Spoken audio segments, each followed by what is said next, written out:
42 News reporter Stefan Dingle in our newsroom tonight. And Stefan, there are a lot of things to choose from. What are some of the biggest political storylines of this past year in your eyes? Well, Jim, good evening. You're right. It's more where do you start? But in a nutshell, you can just take your pick. Just know that Montgomery hasn't just been making headlines statewide, but around the nation.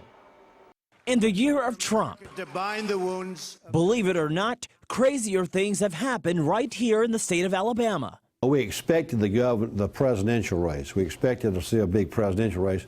But historically in Alabama, the presidential race has been overshadowed by a governor's race. So those of us who follow politics were looking at 2018 as a great year to follow, but we've had these surprises. And that's just putting it lightly.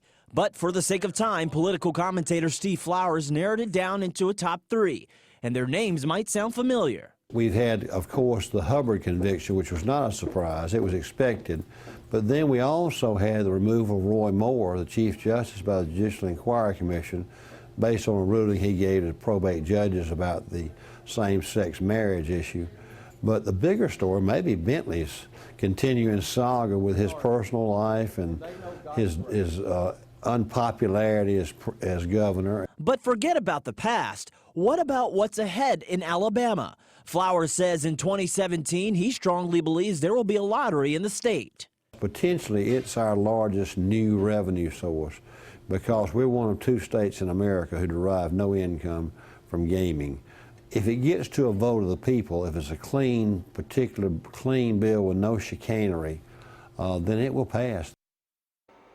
Now, as we head into 2017, Flowers says two hot-button issues that will have to be addressed, aside from all the political drama, is whether or not to build new prisons and that ongoing battle over funding for Medicaid. Live in the newsroom tonight, Stefan Dingle, CBS 42 News.